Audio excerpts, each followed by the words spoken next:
Okay. Call to order. Good morning, everybody. Matt, you do the pledge. You guys are, please, to the flag. I pledge allegiance to the flag, of the United States of America, to the republic for which it stands, one nation, under God. Swell. Sir. Morning on this muggy day. We'll start out with, is there any public comment this morning?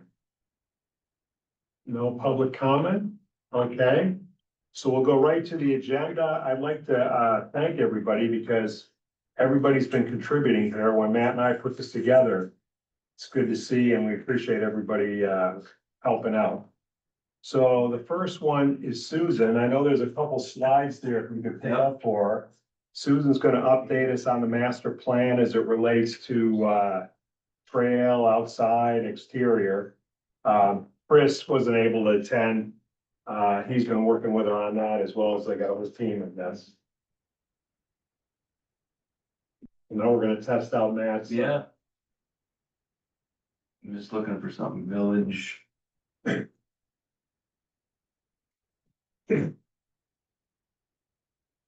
What is it you're looking for? What you're looking for? No. Mark. There he is. Hey, Mark, Hey, sorry, late. you pretty good at managing Zoom meetings? I know.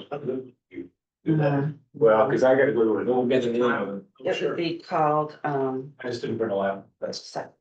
Morning, sir. Did you say, was it one of the, oh, that one there? it's a Word document, it's a Word document, it's. Try it. Rewrite of a non-motorized. Is it right here? There you go. That's one of them. That's one of them. Mhm. You know what, now that you're in, why don't you go down there and just try to open all of them up?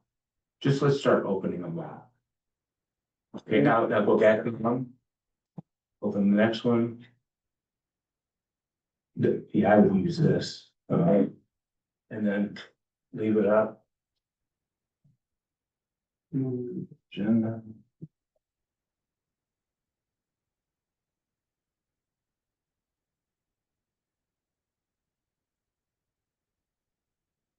Listen.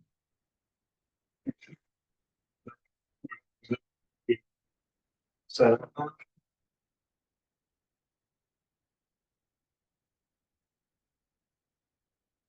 Skipped one. He did, but he had already opened that one. Try that village. That's just a picture without like the tags. And that's Mark's. It's yours for the sign in. Maybe this is a picture. No, that's Mark's. Oh, just. Yeah. Just talking.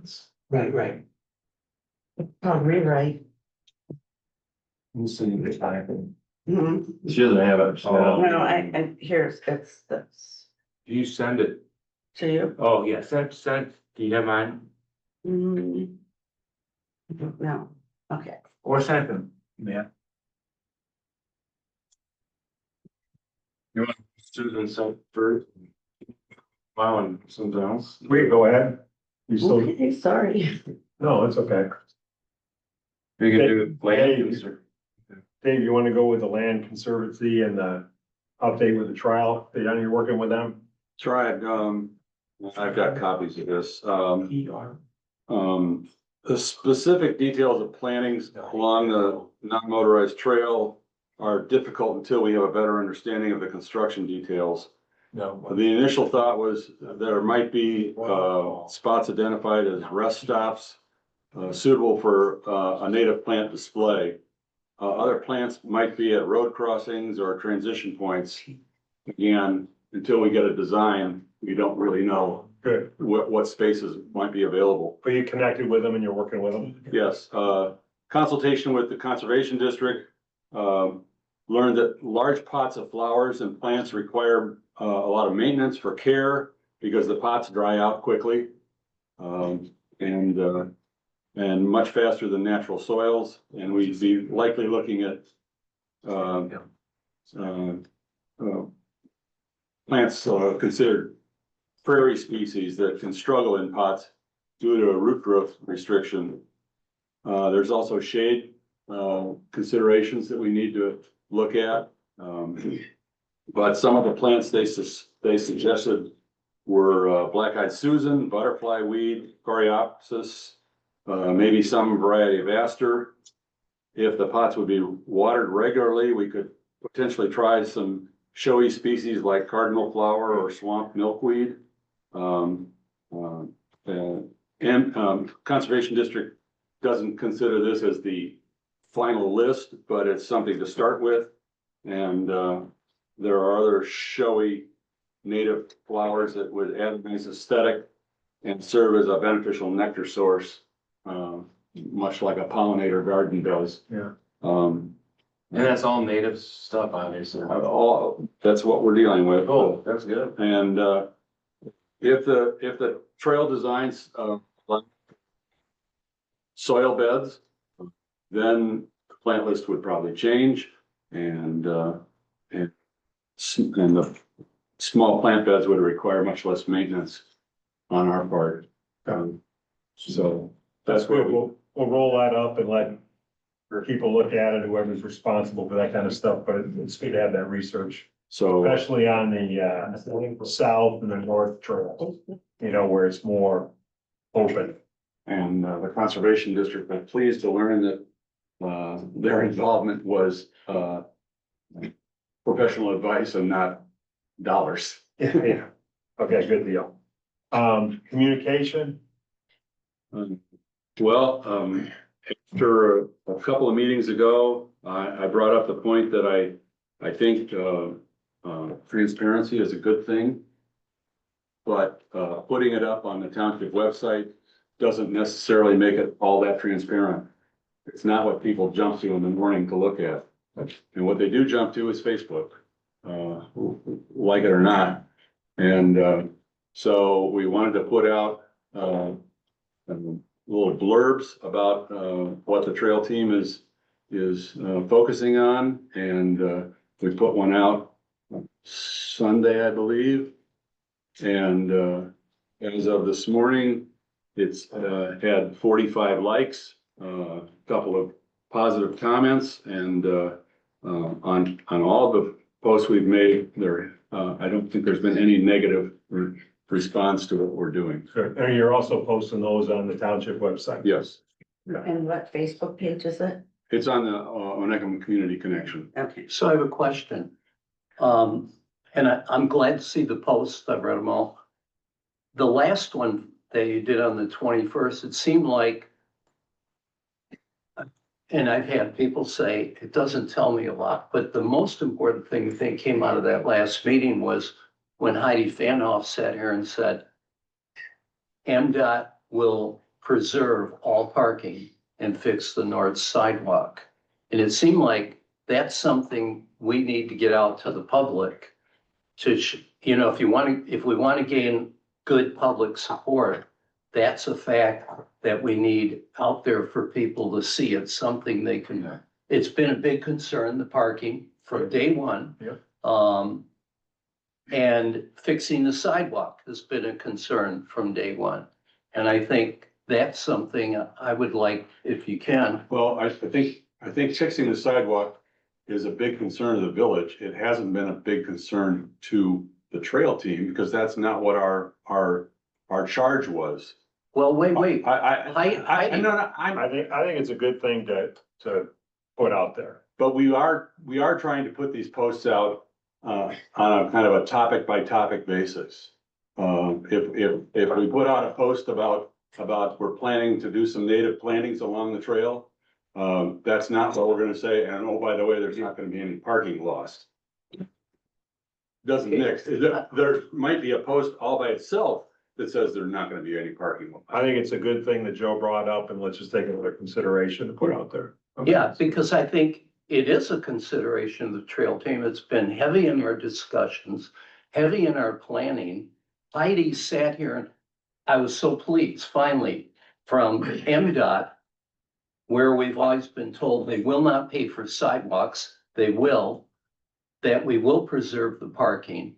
And when I finally met her face to face, I said, thanks, but you know what we're proposing here, what we settled last week, I said, this is essentially the citizen wellness path that you got a copy of and you said no to. I said, what's changed over a year? And her comment was, because you wouldn't give up. And you forced us to think outside of our parameters, and this is what we're willing to do. I take exception. I think this is two very hot key elements to the success of the trail. And I agree, Rick. Well, We need to get yeah, that so message The out. other thing, just to make sure you mentioned too, is Laura, who's the safety engineer. She's going over all this stuff like with a fine tooth comb. And, every time we talk to her, she'll make a tweak or she'll say, what about this? And I'm gonna go back and look at that, or she knows of another town somewhere in Michigan that has done something similar, and what they've done that was successful, and what their speed limit was, and if they had a double yellow. So she knows all that kind of stuff. So, we're doing our best to try to, come through this thing with what would be the best possible solution. And then we check with her and she says, oh, which obviously she's a safety engineer for MDOT. She knows what she's doing. So she's been very, to me, it's like ultra key in this whole thing too. So it's very helpful. I'll go back to NDOT made that point, and She's since I've been on the committee, I've been positive with people. When people say, what's going on? I say, look, I'm on the trail committee. Looks like we're making progress. We're negotiating. Looks like we've saved the parking. Looks like we will fix the north sidewalk. Yeah. I heard last meeting we did, and yet it seems like we should be broadcasting that. That's a good Because- point. Like I said earlier, I got you. I think we should do it. I mean, there's so many things we can communicate. The other thing is, Matt and I made a trip with MDOT to Glen Arbor. And we really leveraged what we were doing. Also, Mark had a meeting with them. We brought Mark in. And they saw all the things we were doing. And then we showed them real life things and they said, basically, okay.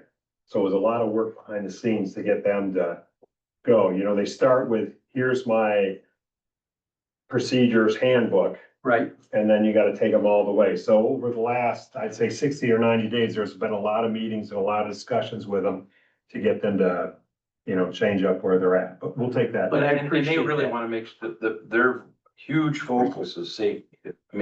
So we're trying to follow their lead when they say, because we can, we're talking about different transition points and stuff, and then they look at it and go, so it's great having them right there to ask questions too, and, coming to our meetings and stuff is really kind of handy. Yeah, we were able to work the bikes in, so that's how we got the sidewalks, Right. that type of thing. They would, we've been through that before, but it's. Again, the public would like to hear that. Right, good, we got it. That's good. We got so much stuff going on. Okay, Susan, you ready? Yep, now we found it. Go Okay, ahead, Matt, put it up for Yeah, us. it's up. it's up. It's up. Okay, so the master plan is coming to the end, yay, 2 years later. And it's looking really good. We're gonna get a final copy from CDI shortly to present to council. And then from that point, it goes, then we have to have public hearings. So we have like 63 days to put it out to the public and get input. And then, of course, it gets read.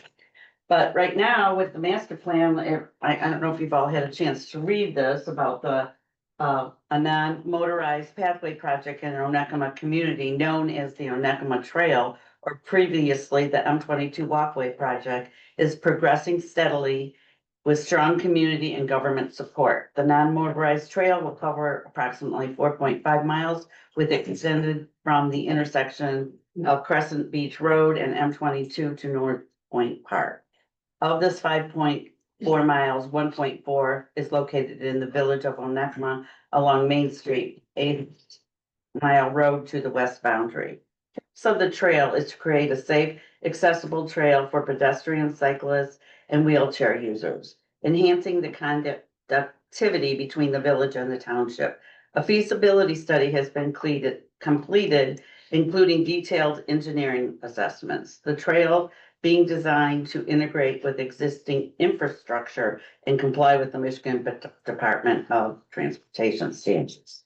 Public Consultations are planned to gather input from residents and stakeholders, and the initial budget has been allocated by the Onekama Township Parks and Recreation Committee. At the time of this writing, a transition of non-motorized trail to sidewalks. Here it says on both sides. We'll have to correct that then. And the designated bike lines within the roadway along primary business district of Main Street, is being considered. The diagram below, which was, I think you had that one, it was that colorful diagram. Mhm. Where was this published, Susan? This isn't published yet. This is just The draft. a draft of, Okay. from the master plan committee. Village. And what this draft is, that we're all on board with the trail, That was a cross section. the master plan committee. He's got two attachments, I believe. Oh, yeah, colorful thing, we're looking for fun. Mhm. No. So this. No, next one over, to the right. Okay, yeah, okay, so there you can see, this is what, CBI came up with, and it's really heavy. People are very concerned about hiking, also the bike trails. Go to if you want. Here's the hiking, 59.44%. Bike trails, I don't know if it goes up. That's his, it's all the way at the bottom. Okay, so there is, quite a Bike bit, trails, hiking and pickleball.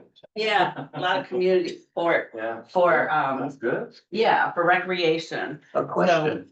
The survey on the master plan, how many residents responded to that? Don't have that, there's 403 residents, and I think we had. There was over, it was not separated from there that I can pull out of my head, sorry, Joe. You'll have to look that up in the Residents as opposed to. Well, township.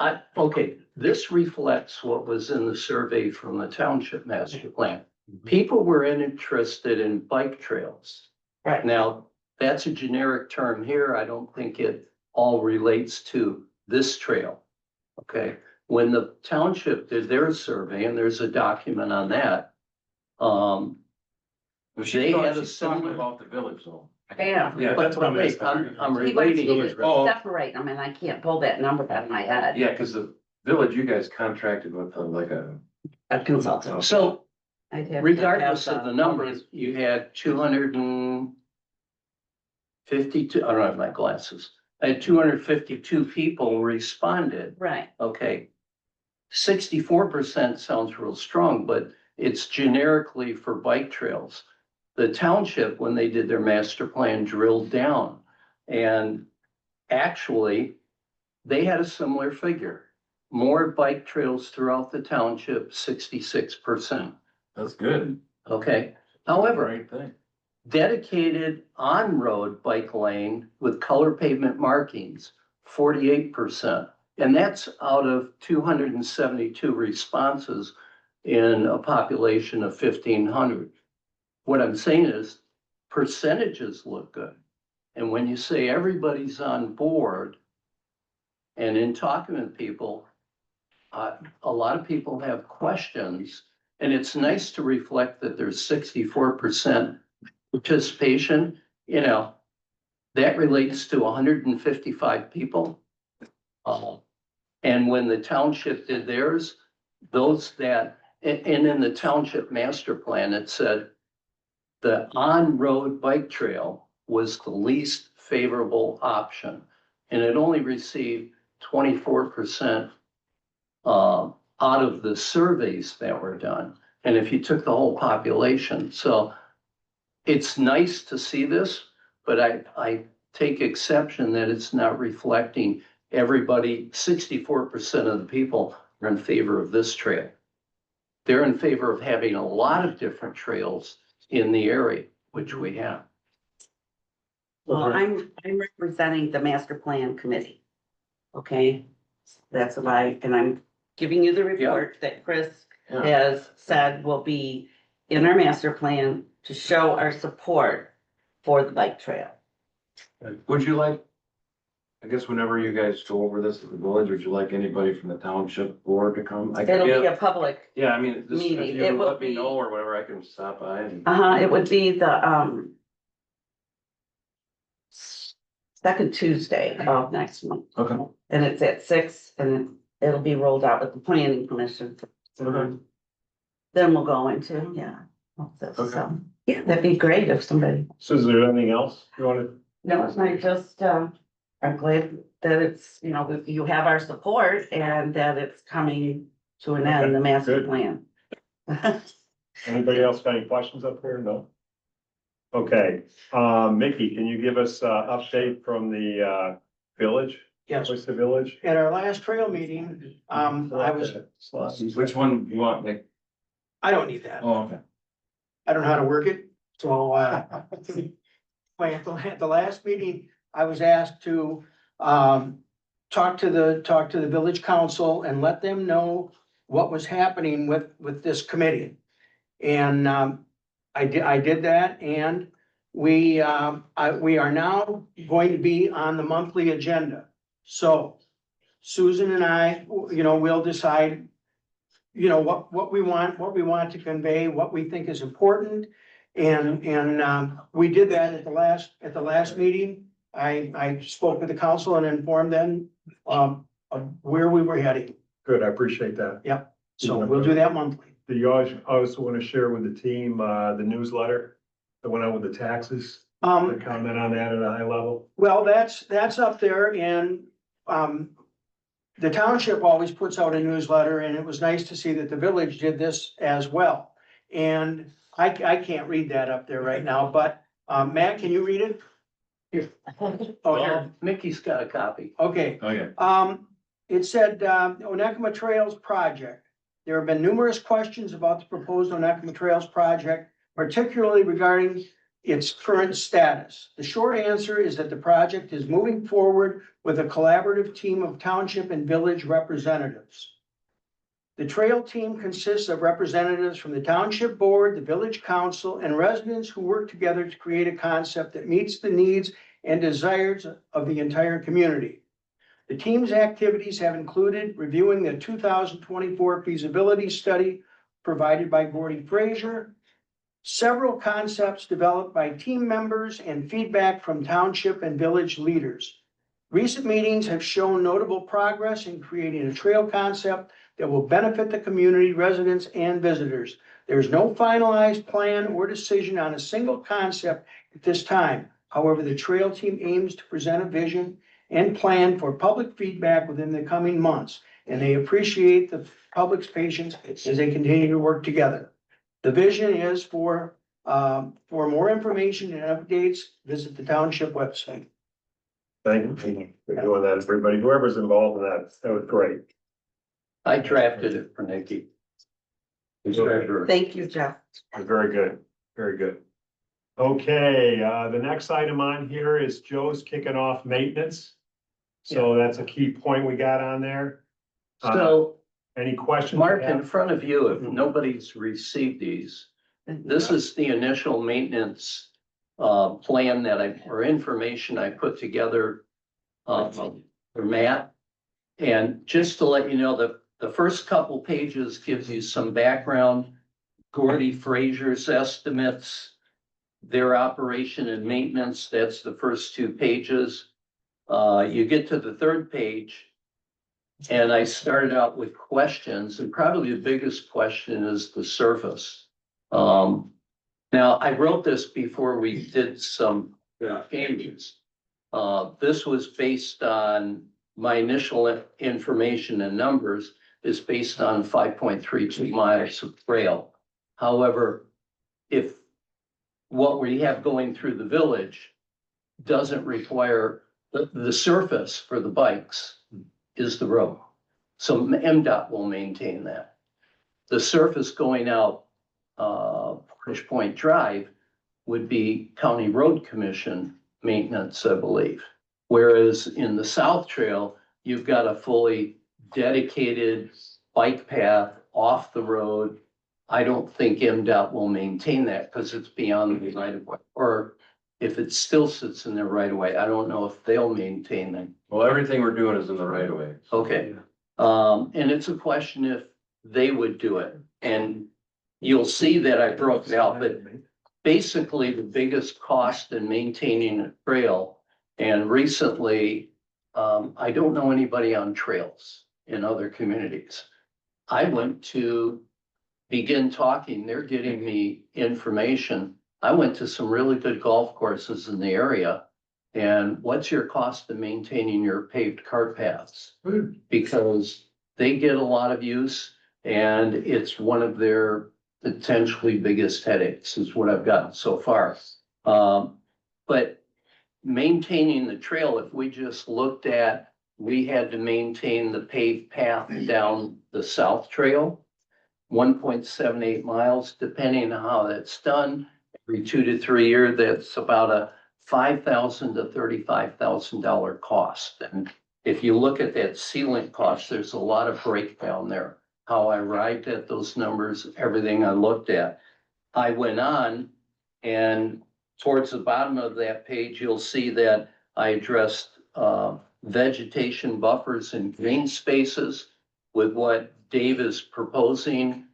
Those could be a lot of maintenance or a little maintenance. The seasonal and non-seasonal maintenance, and I've gotten questions here that I'd like everybody's input on as I develop this more, because is this going to be a seasonal trail or is it going to be open year round? Sanitation, are there going to be waste cans along the way? Who's going to keep the trail clean? Who's going to pick up trash?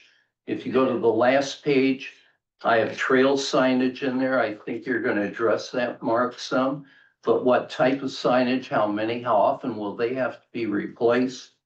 Snow removal comes back down to that seasonal question, because that would require special equipment.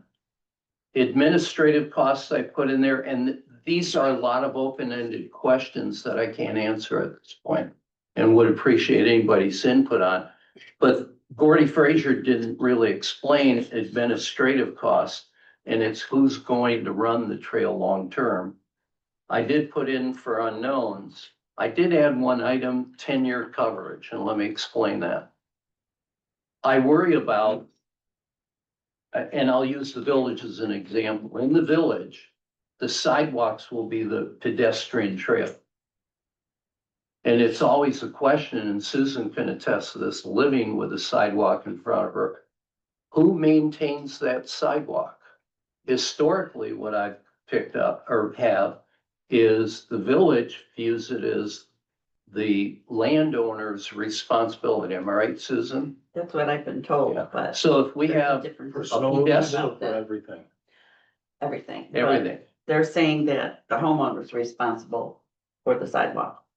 So when you look at, just take, with the bike lane going down the road, that's gonna be MDOT maintaining that. But the sidewalk is gonna fall to the residential owners, which I think is unfair, because when you come down the South Trail, are those residential owners gonna be responsible for their portion of the trail there? Or is it going to be the trail team? Have If it's, have owners ever been, billed for maintenance of sidewalks in front of their home? no, because nobody does maintenance. There, no, But the most recent maintenance that was done to add the curb cuts. that was MDOT. MDOT, it wasn't residents that paid for it, right? That's right. But the remaining sidewalks, historically, the village's viewpoint is, am I right, Wayne? I don't know what's right. Okay, Nobody in the village actually knows. It's been debated. Well, let me ask you this, has the village ever sent out a bill? That's what I mean, yeah. Yeah, Wayne, do you know if the village has ever sent out a bill to people on sidewalks? No, they've never. Oh, never. Has So anyone ever repaired their sidewalk in front of their house? I'm sure they have. I don't think so, looking at the condition of it. But where I'm headed with this last year, 10-year coverage is I'm concerned from a maintenance standpoint that we're gonna saddle the township residents with costs that they'll have to incur And how would that be enforced? But when we did raise money, to do the, event stage and the new pavilion in the park, one of the things that our group went to the village with was, we will provide and cover the costs for the first 10 years. So the village doesn't have to incur that cost. And then we can find out what it is and then can work it out. I think the same consideration should be here because, again, not knowing the structure, if the trail says, well, we'll take care of the south trail, but in the central trail, it's the sidewalk, and if the village feels that's the residents, then they'll have to maintain the sidewalk. I think that's an undue burden. And therefore, in our budgeting, I think we have to look at not only all these sealant costs, concrete repair, seasonal costs, signage, those are all nice things, but it's that ongoing maintenance. And we happen to have a member here who has sidewalk in front of her house. Yeah, So that's exactly where we need your help, Joe. So And if that's you- why I'm raising the question. So if you look at what, and whom we sent out, and I just highlighted it, you know, our goal is to make sure we have a good operating plan to make it work. And the first step is to find out what's needed, and then next, you know, how we do it or whatever. So, You know where we could get some really good numbers about the actual, like the paved portion of it? North Point Park, there's a half mile, slightly over a half mile paved loop. So That was on my list along with golf right, courses. they maintain that and make sure the weeds are out of there, they seal it, so we could get numbers, that'll be helpful. and this is probably one of the most important things I think that we have. And I appreciate you working on it. So if you look at the items on here to do the framework, we're gonna have to include this in our whole package on funding or whatever. You know, surface maintenance, okay? So we have asphalt and concrete. And all of these are in here. Okay, so what we're looking for is to frame that together. For example, how often should somebody walk the sidewalks and mark down? Okay, if there's a small crack or whatever, you want to fix it proactively rather than wait till it's bad. Crack, you know, sealing process, whatever. What's that? Vegetation and buffer, you know, edging is a big thing. When Matt and I walked, following up your sidewalk, evaluation, some of those paths are 6 inches, 7 inches of overgrowth on there, you know? That's because nobody's done the maintenance. Yes, so what we're looking for is a plan. Forget who does it now. Yeah. What needs to be done to maintain that edging, that weeding, whatever? Let's not focus on who, what do we need to do? Okay? The next item was winter operations, snow, whatever. I think we currently have this set up as a full season. But let's highlight, if we make it seasonal, what pieces we could pull off on that. Trash and sanitation, you know, where should cans be? How often should they be changed? That's what we need help on that. What, you know, what on that piece? What's the cleaning cycle? Monitoring inspection. How often should somebody walk? You know, I live in communities where the city comes in, they walk, they spray paint the sidewalks where they're moving up and they can shave them down. What process should we use? What's best practices there? You know, any initial cost? I don't think we need to run the cost. Let's get, what do we need to do? How are we gonna maintain it? So if you could put that together, that would be great. for us. Well, and in the beginning of my document, I started with sealant cost. Yeah. Because the surface cost is the biggest cost. And it requires the most attention if you're going to maintain a trail that'll last a long time. And right now we have sidewalks in the village that aren't maintained. And the trail's gonna have to decide if we designate a pedestrian pathway using the sidewalk. I'll disagree. We need to know who's gonna be responsible for that. Is it the trail? Is it the village? Is it the township? Is it the residents? Yeah, but let's put a plan together first and then take that to the next level. You know, here's another thing, you know, when MDOT paid or restriped everything, okay? They restriped the door opening. Well, in 2015, those stripes were there. So MDOT, we may ask MDOT to come and paint so often. That should be part of the maintenance plan. Well, and that's where I said, through the village, MDOT will maintain what's in the roadway. The road commission will probably maintain what's in the roadway out Portage Point Drive. The question is, who maintains that south trail, which is more complex and. Yeah. What I was talking about is they're gonna maintain it, but we need to tell them when to do it. Mhm. I mean, this striping here is supposed to do the resurfacing is supposed to be every 10 years. They went beyond that, okay? But then in 20 years, I don't know. So what we're looking for is, when should MDOT come in and repaint everything? You know, so a comprehensive plan on all the activities that we need. And this is just a starting point. You may have different things on there. But just like if you look at people who do any type of sidewalk, driveway or whatever, if somebody maintains it, it lasts for a long time. If they just let it go, over time it goes to hell. So our goal is for you to take all this stuff and put together a plan as a first step, okay? Then we can say, okay, who's gonna do this? No, whatever, dun, dun, dun, dun. Does that help? Okay, good. Anybody else got anything else they want to add on that? I also think not only the trash cans are a consideration, but I think that, I'm sure dog walkers are going to Yeah. be using this trail and that there should be doggy bags. And one way you could do that is maybe ask the businesses or people to, kind of promote or like, thank you, sir, thank you. Sponsor these things because, that would be an important part of it. Maybe get like Forbes Huh? septic and sponsor the dog again. Yes, okay, whoever, Okay. so. So good, thank you, Joe, for doing that. Next one, at our last meeting, we had transition points that we were trying to figure out.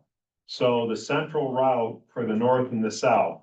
So Matt and Mickey, you want to talk a little bit to that? Conceptually, what we're, thinking about with MDOT?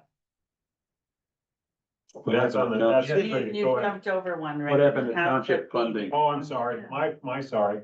Matt, you want to do that one? I apologize, thank you. We, just let the last township board meeting, I had a little section where I was kind of updating everybody. And just letting them know that we're aggressively pursuing grants and funding and that we've been approved for a grant. And we are going to start looking at, engineering, because we're at a point now where we keep, if we don't find out what the actual, can we actually have the South Trail coming through their potential wetlands? And, there's, I think, 3 creeks we have to cross, and is it gonna be a bridge, or it's gonna be, and that's part of MDOT's, they're gonna make some of those decisions for us. We can have our ideas, but, in the end, they're gonna see what our thoughts are, and then they're gonna either approve them or correct them or change them. So I just gave them an update and, They gave you approval to pursue grants. and Yeah, funding overall for the we're looking for project. grants, and then we're potentially gonna be looking for people to do our engineering soon. Yeah. And we have a grant for that. But beyond that. Yeah. You got approval to go after funding. Yeah, there, cause we went, Rick and I before I left for Florida to get my parents, we had a meeting, at the Manistee County Community Foundation and spoke with them. We want to keep them abreast of what we're thinking and what we're talking about, because they're a huge funder for trails, recreational activities, non-motorized things. So what this concept and what we're talking about here is kind of right in their wheelhouse of the Manistee Community Foundation. So we talked, we're trying to make sure Laura and her staff are right in tune with what we're doing. So we want to make sure we keep them on apprised of updates and what MDOT's talking about. And if they have any questions, to contact us, Rick or MDOT. And if they have concerns, let us know. because we're hoping that that's another funding source, and they are actually helping, they're saying, hey, just so you know, did you know about this funding source? And we say, holy cow, you know, so there's other things that we can check out that they're aware of too, so, those are all the things we talked about, you know, with them, but also the township is, they're happy that we're going after money, because the more in grants we can, you know, kind of nail down the amount of money, you know, if the taxpayers are paying little, still little, right, on a $5 million project, if it's, you know, a couple $100,000 or less, it's pretty palatable, you know, so. Okay, good. So the question, I Yeah. know you guys are chasing funding, Correct. and you mentioned the township might have to kick in 200,000 or better. Depends what we get. So where else will matching funds come from besides the There's- foundation? Or I'm not sure if that's There's- all for matching funds and the township for 200. Well, there's community, Manistee Community Foundation, there's the Health Endowment Fund, DNR. We have our partner list that we're going through. So you got the DNR Trust Fund, you got Yeah. community, you've got, we've got a list of people anywhere from Consumers Power all the way down to Yeah. Meyer, Yeah, Munson, months and and then our partner list. Little River Band of Ottawa Indians. And the other one that I didn't know about, that she's, you know, and I was gone for a week, but I'm gonna try to make an appointment with him just to talk with him. He's a county commissioner, Eric Gustad, and he is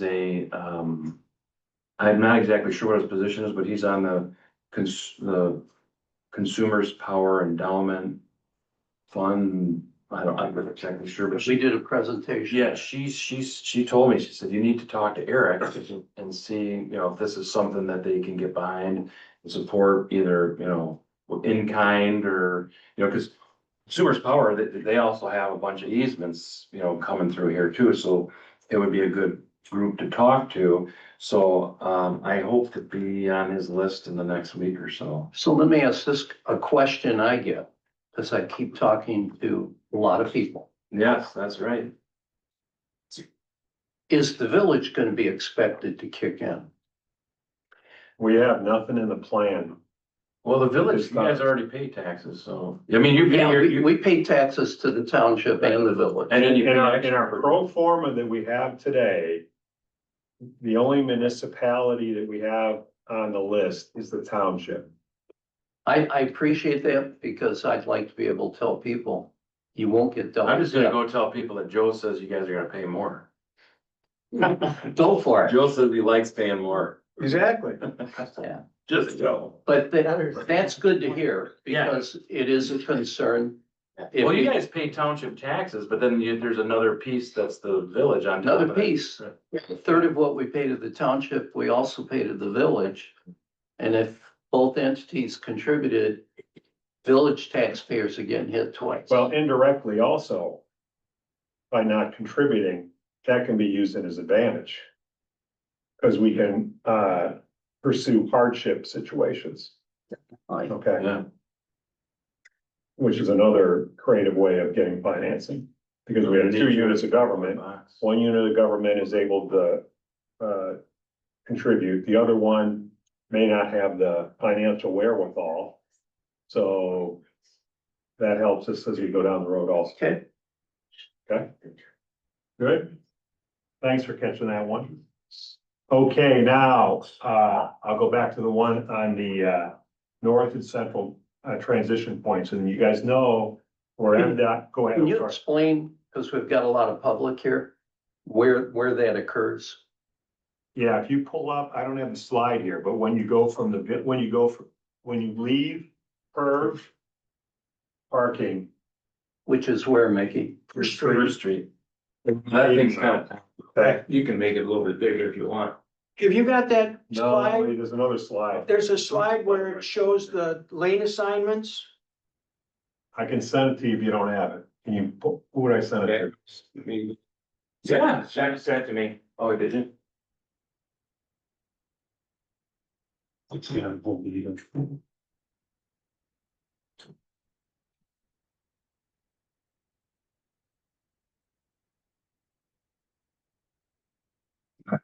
So, look.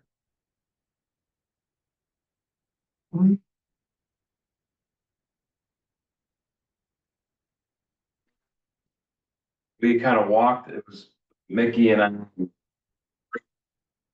Section on the north side coming up. Did you send it, Rick? No, I'm all trying to find it. I wanna make sure I got the right one. So, yeah. We talked to MDOT. And that Laura, the safety engineer lady, she said she wanted, basically, she's, we're like her loving little brother. And she's like, well, I'll take a look at what you guys are talking about, and then I'll make either changes or recommendations or suggestions, so.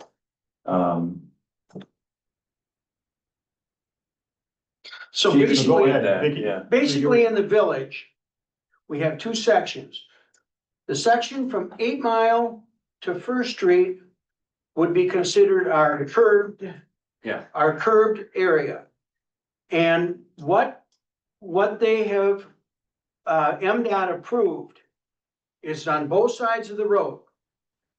They're going to narrow your traffic lane from 12 feet to 11 feet. Now, we're talking both sides of the road. Then there is going to be a 5-foot bike path on both sides of the road. And then there's going to be a 7-foot parking area. That's what's proposed. And in that section of the village, all parking is preserved. And as I understand, there was a little bit of confusion. We were talking about doing sidewalks on the north side and the south side. And Now it's. there was some discussion about that, and then I believe that MDOT came back to our group and said they were only going to do the north side. Am I right? Correct. Okay. You're on the money. In the north central part, when you're going north or you're going west, Where do you want me to be, Mick? Why don't you go up there and point at it?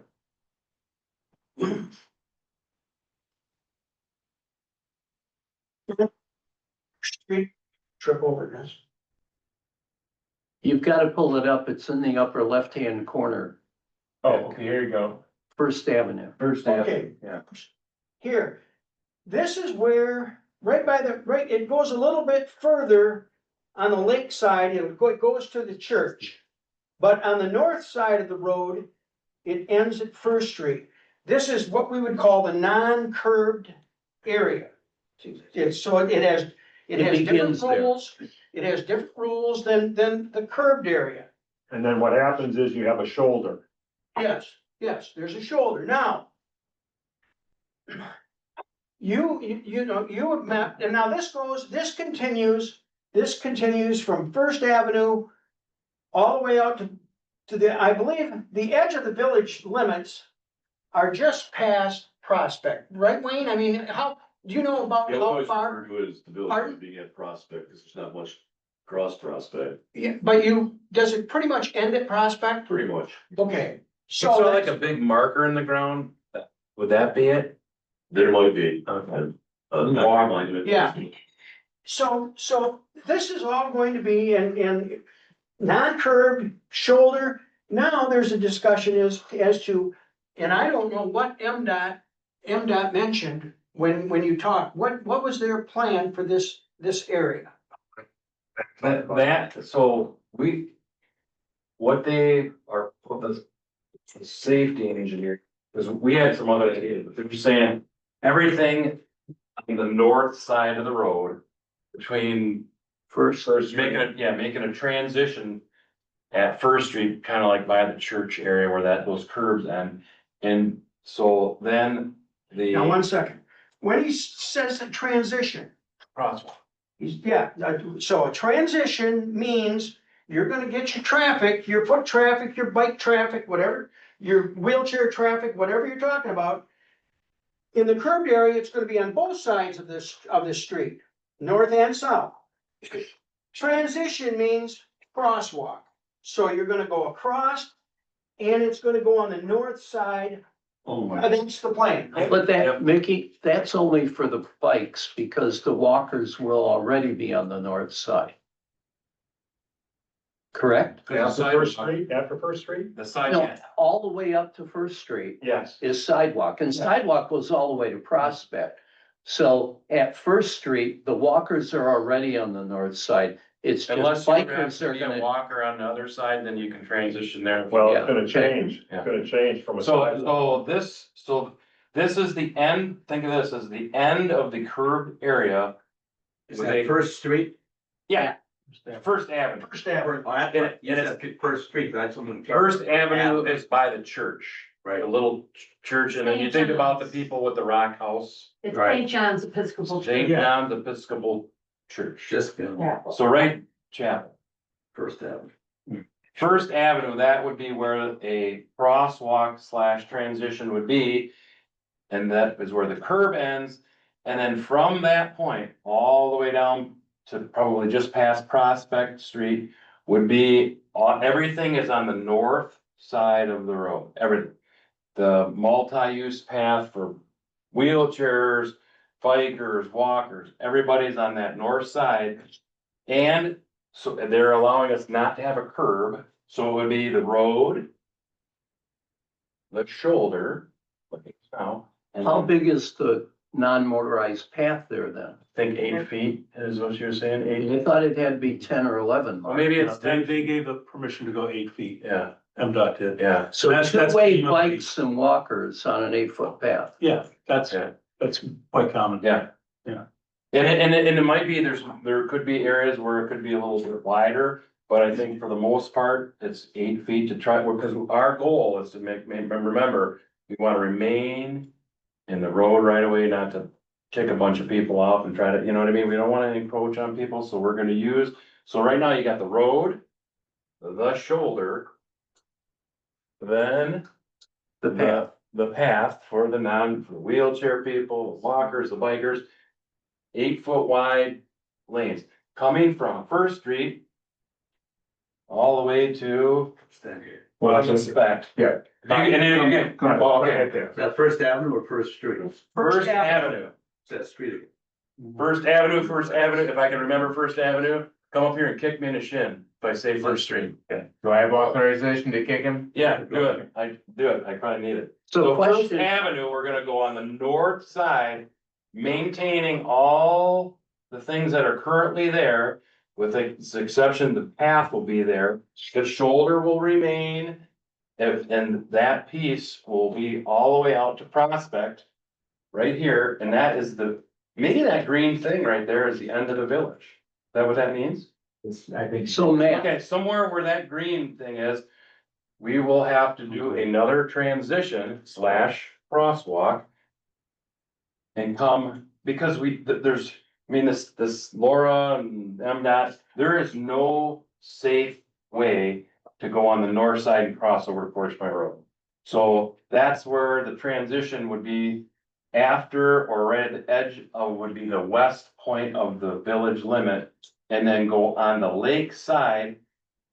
Same thing, and the non-motorized path for wheelchairs, walkers, bikers would continue down the lake side of M22 until you get to Portage Point Road. Where then again, we're talking about another crosswalks, wherever, you know, MDOT puts crosswalks where it's 10 feet, 5 feet of the intersection. That crosswalk would be a section, I guess you call it, M22 curves, and Portage Point goes like this. And what we've been talking about, the crosswalk would go there, and then we would go potentially with, she called them expanded shoulders. There's expanded shoulders there right now, but they're skinny ones, maybe. on Portage Point Drive, On Portage Point Drive, there's like skinnier spots than this table, maybe. On either If you're on side. the It's about 2 feet. Yeah. If you're on a curve, it's a lot narrower. You know, like when you go by Little Eden and you actually gotta get off the road. I'm talking about a walker. I'm not talking about a biker. I walk it all the time. especially if there's traffic coming, you gotta get off of the road, there's just not enough room. And I'm head grass. And that's on curves. So the hope would be that we can make the expanded shoulder on Portage, think if you're going down Portage Point Road right now, there's a skinny little thing, some places it's skinnier than others. The hope would be maybe we can get that to 48 inches, maybe a little bigger, but again, we gotta stay inside that road right away. So if on one side, they're like, hey, you got 47 inches, and this side you got 45. So it's both sides of the, Yeah, Yeah. traveling out Portage Point Road. So it's more like what's going through the village. Bikers on both sides of the No. road. Oh, bikers and walkers, it's. Bikers and walkers would be on, so if you go down Portage Point Road, there's bikers, walkers, strollers, maybe some wheelchair people. I mean, you got everybody all trying to get down this real skinny thing. We have more leeway there because that's a county road. It's not a state highway like 22. So we can work cooperatively with the county road commission to make that a nice, expanded shoulder. But then, I mean, there's a bunch of, you think, oh, just slap some pavement down. That's kind of what, I think of. But you gotta have drainage and you gotta make sure everything has to be right. So this is a concept of what we're thinking would work. Because if you try to throw an 8 foot, 10 foot wide, whatever it would be, one-sided trail down there. You're taking out people's stuff on their beach on one side. The other side, you got a million driveways and a bunch of tall, I mean, huge like embankments that go up. So currently, what would be feasible, cost effective and least intrusive to people would be to have a nice wide shoulder. I mean, right now you might have this, we're talking like, so basically two guys like Mickey and I could walk down the street and not get killed. It'd be kind of nice, and someone with a stroller could push a cart. Matt, Yes, go back to the central part, the north central part, going out of the village. So from First Avenue out, you've got a 8 foot wide, two-way, non-motorized path for walkers and bikers and everything, correct? Is there a buffer between that? in the road. No, between that and the shoulder. Yeah, Typically, there's a 2 foot buffer, somewhere in the. So what I Okay, was- so hang on, you're eating up 10 feet. So I'll go to the heart of my question. How does this impact parking for the Methodist Church and more importantly, even the Glenwood? You screwed up the church worse than I did. Church, Okay, the chapel. it's Episcopalian. Rick is there. After First Avenue, there's no parking. There's just a shoulder. The north side, And that shoulder is not gonna change. So the line that's there will remain. The That white is, line. that is a shoulder. People will have enough room to pull off the traffic lane and park. Whatever is there today There's- on the shoulder is gonna be there tomorrow. Yep. It is not parking, it is a shoulder. Okay. This However, 2 foot, people do what they do on. the 2 foot buffer area mark. Is this a barrier? Or is it just a Typically marking? It's not if you have a shoulder already that provides enough separation that you don't need to do any kind Yeah. of raised barrier. It's just a 2 foot strip of grass or whatever. So inevitably, I'll reach out. People are gonna end up parking in the bike path. Yes.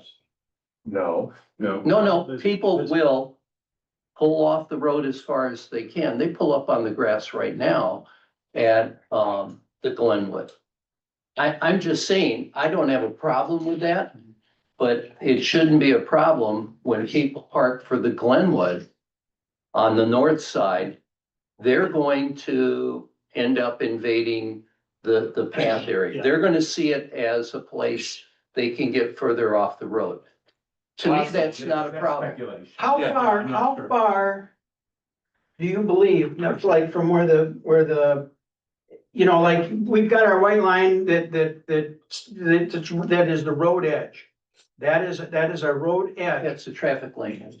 Yeah. Now, how wide is it gonna be from the road edge to the shoulder? And then from the road edge to the shoulder, like people are parking now, they park there now.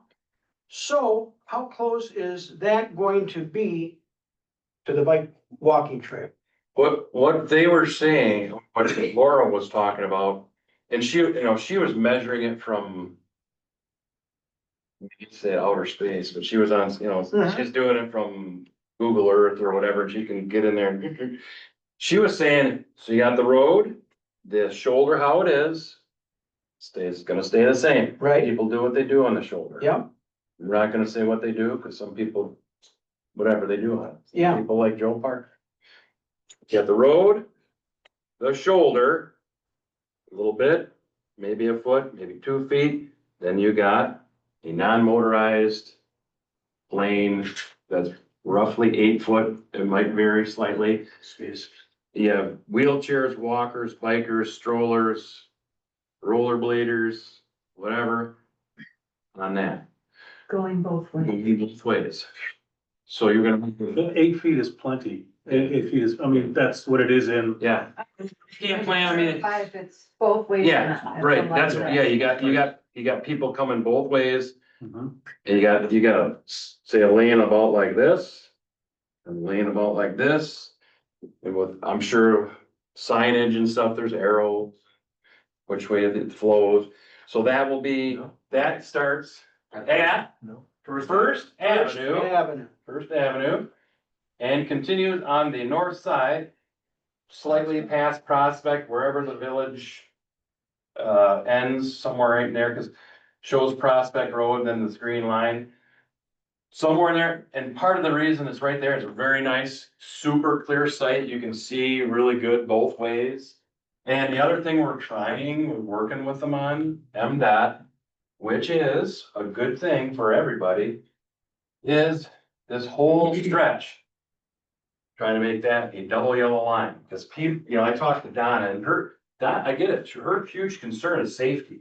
And she says, I'm here all the time and I see people just, you got people parked on both sides of the road.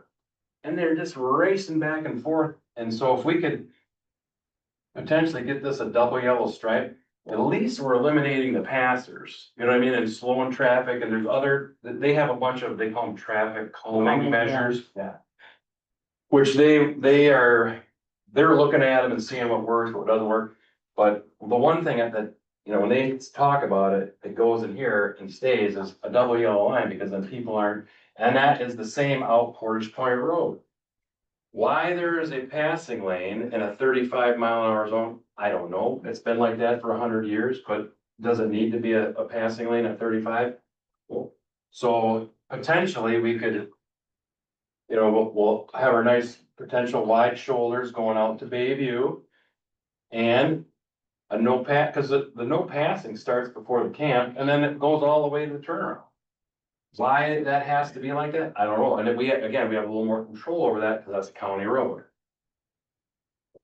Man, can you put the cross section of that shoulder bike path thing up on the screen? Okay, that's the one that just sent me there. I've seen the other existing proposed ones, but I don't know that I've seen section This is the one. Yeah. like beyond the, You want to open it up? You want it larger than that? Yeah. Or just, you can do this on it. It's the church, you can't have 8 feet. or can somebody just email that with me? I don't think I've seen that one yet. And then you can drag it too. I'll send it to You'll you. just have to- Yeah. And that just filled the string. Yeah, here, I'm gonna see like this, so they. Here, Wayne's got a copy. That's what we're proposing through the village. This is a different one. That is looking. Yeah, this is.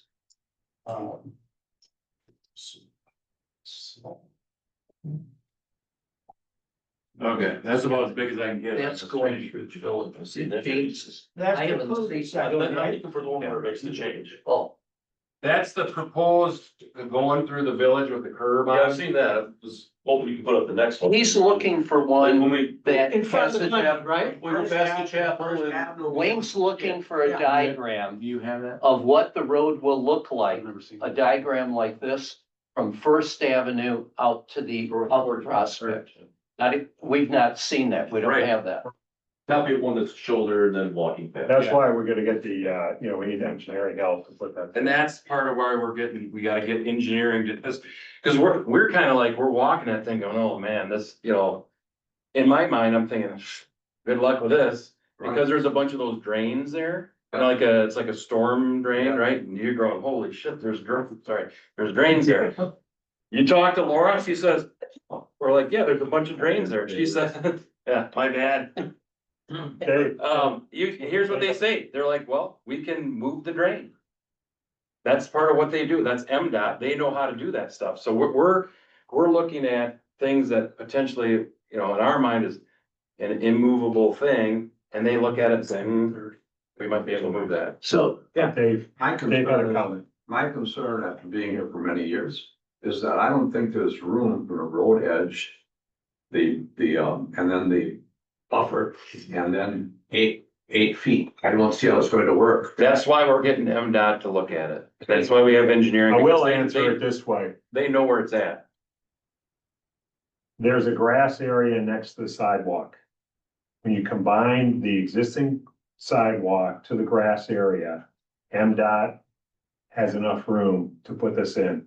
As their comment. On the south side, Rick, on the south side. on the north, No, Only on the north side on from the First south Avenue. side. On the north side, okay, so we're gonna go past the stone houses, right? Yeah, Also the Glenwood. yes, Well, I'm not to go out there and walk. I just, as Joe said, people already parking on what is space that's gonna be 8 foot wide walk. It's just real.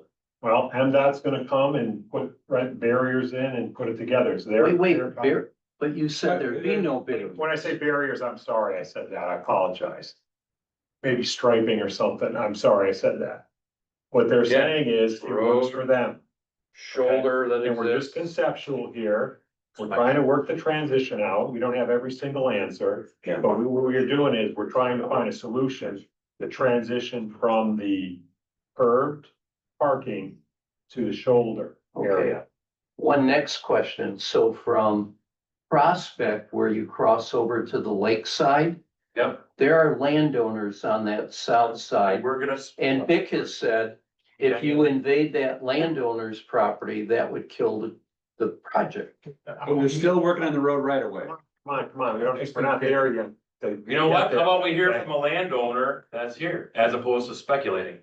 Yeah, my wife and I own the red dot right there, and I was there the other day and that's it right there. Yeah, that's the Portage Point Road, and everything too, yeah. And I was there the other day doing a little maintenance and I looked out and there's 3 or 4 people in my yard and they were kind of proposing where a bike path was gonna go through the front of our yard and everything, and we have a long skinny lot. We get anything else in there encumbering that, and that's gonna have a definite effect on our lot and the value of our lot and our usability of the lot. So I don't know if there's a detail map for that red dot, but, So here's what I can tell you without having a tinier detail, but that transition, also known as a crosswalk, comes across. And what we're proposing is a very similar 8 foot wide, you got the road, the shoulder, and the 8 foot path coming along this side of the road, going like this to Portage, to the intersection of Portage Point Road and M22. Then a crosswalk at Portage Point Road, so you could get the walkers or whatever on either side of that expanded, the only thing we're concerned about, man, if the road stays the way it is and everything and they're funneled through there, yeah, no problem, but the other day it looked like they were proposing coming inland from the road and no. also, so that corner is gonna. You're talking about Yeah, I 10 don't know feet there. off the edge Yeah, of the so, road there. and then just, I don't know, I wonder who was there. it was probably us walking around, but. I don't. It might have been us, we were walking it, looking at it, but, anything that would happen would be in that right of way, so we wouldn't come in on your area. And what we're trying to figure out, and this is again an MDOT thing, where you you come along this side of the road, you know how M22 goes up and Portage Point is kind of like that. Right. Somewhere it would come up and then just cross, you know, there would be a crosswalk somewhere near the stop sign, whether it's back 10 feet or I'm not exactly sure where the crosswalk would go, but that's the Yeah. proposal. That path would come to there, that would terminate there at the intersection. And then what's there right now is that expanded shoulder of, you know, it's about that wide by you probably, maybe a little more. Yeah, It would be like that wide, so like two people could walk down the road without. it doesn't separate from the road at all, like the Portage Point Road, or, so if anything, is it. Okay, and then the other concern we'd have if you're talking about putting park benches and garbage cans and stuff like that, or dog disposal. You know, a person wouldn't want that on their own No. personal lot, I would. No. So because the litter and stuff that Oh, I can imagine at the corner. you wouldn't believe it. Yeah, And- well, I go from my driveway, where my parents' house, Yeah. I go from there all the way to Bayview, the grass on both sides of the road, because I just know how dangerous it is, and I also pick up all the trash there. Yeah, we take care of that whole. Yeah, corner. yeah, and I know how much garbage, because people are Thank you. stopping and they fling it out, so. Yeah, we take care of ours, we take care of across the road on Yeah. 22, and then we do Gene Trenton. Yeah, we need to talk to Gino too, right? And we think we do that because that's the entrance to Onekama on the north, obviously, and it's the entrance to Portage Point. Yeah, And I don't know if you guys were around 25 years ago or 20 years ago, but that used to be a really ugly corner. well, remember they had a guardrail there for a while. Oh, did they? Then the reason the guardrail was there is because people weren't, you know how, so the Portage Point comes up like this, then you turn. Yeah. People there was a 2-track right across your lot. All, yeah, There used to be, there'd be weekends where there'd be a dozen rummage sale signs, stuff flapping in the breeze. Oh, yeah. And we worked a long time clean that up. to get that. Yeah. And we really put a lot of effort into that corner. Yeah. And it looks It looks good. great. Yeah, I like your flag too. Yeah, But everything, again, just so you know, and I couldn't tell you. I mean, there's a road right away somewhere, and that's, again, MDOT and stuff, they will figure that out, where those little pieces are. We're not gonna go outside of that. And again, what we're proposing is gonna, you know, come along this side. And then terminate at Portage Point Road and M22, somewhere in that area. And then go to that wider shoulders that would make it easy to walk. it's gonna be a tough stretch. I know. Yeah, there's a lot of due diligence needs to be done. Yeah, and Let's get I mean, back- we haven't even, Skinny lots on the water and stuff. Yeah. There's just no room. I Right. mean, it all comes down to measuring tape. I wanna keep us going on the Okay. agenda, because Mark's gotta leave. As soon as we get a detail already. Yeah, we'll let you know. And then you've got For sure. south transition. Yeah. Yeah, I know, I gotta, he's leaving. Okay. Okay, can we go to, the signage Good, initiative? good. Yes, go ahead, I'm sorry. I'm sorry, but I want to get back to Portage Point Road. Okay, go ahead. Wide walking and biking path on, as much as we can get on both sides of the driving road, correct? Yeah. Bikers by law must ride with traffic. Walkers, if they're wise, always walk against traffic. Mhm. How are we going to train walkers to, well, it's a signage issue, really, that Perfect lead-in. that really we should get the walkers on the driving side and You mean because. facing traffic. No, Walkers should face walk- traffic. no, Walkers walkers should face walk traffic. with traffic. The walkers should face traffic. Well, but how, then they're gonna be walking right into a bike. Well, no, it's actually safer to have walkers see a bike coming. Okay, What's dangerous is when walkers going this way and then they turn, as you're trying to pass them, they turn, they don't see you coming. Period. And actually, that way the walkers can see the traffic and if necessary, get out of the way. The cyclist, the advantage, if somebody's going 12, 13 miles an hour, which is sort of a typical speed, the net impact of a 35 miles an hour minus 12 is about 20 miles an hour. Whereas if they're going this, it's a net impact of 45, which is a huge difference safety wise. So that's sort of that's the standard is bikes with, walkers against. Pull up his presentation. Yeah. So one of the things, Or are you gonna do the south transition? he's leaving, we're gonna. Can come I back just to please, that. I've got a He's gotta haircut leave. that's We're been gonna come back scheduled to at that. 11 o'clock in Manistee. Just change. He the won't order. wait for me. Is that okay, or? We'll come right back to it. I Okay, promise.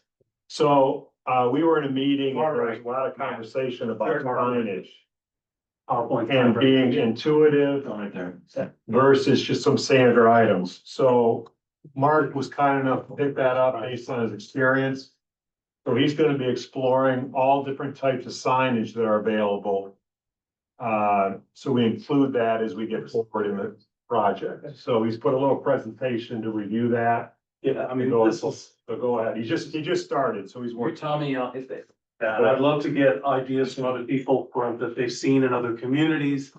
You know, one of the main reasons for signage is just to let drivers know what that space is, that it's a bike lane, that it's not a door opening area, or that it's not just random paint, but it's clearly stenciled. So you got stencils on the road, particularly maybe at the beginning of the bike lane. If we're having a bike lane in the village, at the beginning, you might use the green thermoplastic again as a visual cue to let people know. Okay, and increasingly nationally, the green is symbolizes a space for bicycles. So something like that. It wouldn't be the whole length of the village, but it could be just for 50 feet or so, or 100 feet at either end, just to signal that it's a bike path. So that's something laid right on the asphalt? Yeah, it's on the asphalt. So it's adhered to the asphalt? Yeah, yeah, we've had it in Athens, Georgia, which gets very hot asphalt I've been there. for a few years, and it seems to be holding pretty well. And again, that's why you wouldn't want to do it the whole length because of the cost of maintaining. So this is, when we talk about multi-use paths, now this is wider than 8 feet. This is one of the widest ones I've ever seen. But you can use stenciling on a multi-use path also to try to some extent to keep walkers in one direction. Usually on a multi-use path, unlike the road we were just talking about, cyclists and walkers are going in the same direction. And a lot of places will put a dotted line right through here. Again, the signal which that, cyclists should stay to the right, that walkers should stay to the right, and we kind of separate them like that. And so signage can be used to designate that. I'm not saying what the best way to do that is, but the signage on the multi-use paths can be helpful.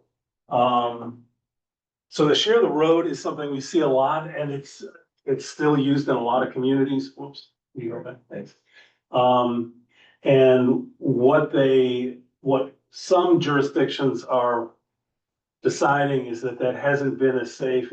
There's research that's been done that share the roads do not make a road safer for non-motorized traffic, that they signal to drivers that the bikes should share the road, but the cars don't have to necessarily. And so may use full lane is something that is in places generally, of course, as a cyclist, I don't think any of us want to use the full lane. There have been instances where I have, because it was felt like an unsafe situation, a narrow road, no room for traffic. I see a truck coming the other direction. I'm going to pull out, and I call it taking the road, just for 10 seconds till the truck passes, and then I get over again. That's the kind of thing that's signaling. Next one. And then there's directional signage, which can be used to highlight parks and municipal buildings, other facilities. If you put a sign like this at the beginning of Portage Point Drive, indicating how far it is to the turnaround, or North Point Park, or things like that. And, that's the standard. One more. And then indicating crossings, again, using some kind of very clear indicator, like I mentioned, that green thermoplastic is one, or something that to very clearly indicate. It could be a blinky flashing light that gets activated by the person crossing, at, for example, I guess First Avenue Prospect, where crossing. But yeah, something to signal to farmers that there's a bike and pedestrian crossing coming up. And that was it. If anybody sees examples and they want to share them with me, or share them with Greg or Matt, that'd be great. I'll connect you with the consultants from Michigan Health Endowment they have for us. Okay. Place by Design. And you might be able to do some benchmarking with them. I'll send an email to you and you can Okay. connect with them direct. Sounds But good. I think that's a key thing to get, not off the shelf thing, but think about it, because there's a lot of standard stuff. The other thing that, Matt and I were at Sutton's Bay and, McBain with, MDOT, and we're trying to get those vertical signs that you put in crosswalks. They're currently not allowed in, Trunk. trunk. Trunk lines, like they have up in Frankfurt. Yeah, and we're trying to get them once again. Oh, yeah, yes, in Frankfurt, right. You know, It was so- very effective. Yeah. I find they. That's part of it, yeah. One note, Dan raised a question concerned about an 8 foot wide two-way path. I had the same question. However, when I lived down in Dexter, Ann Arbor, there's a great trail system called Border to Borders. Mhm. You ever been on it? I've seen it. Yeah. Written It does not go down highways, but it's about an 8 to 10 foot wide path. And it's not marked that way, but everybody respects everybody. There are bikers going both ways, strollers, Mhm. walkers.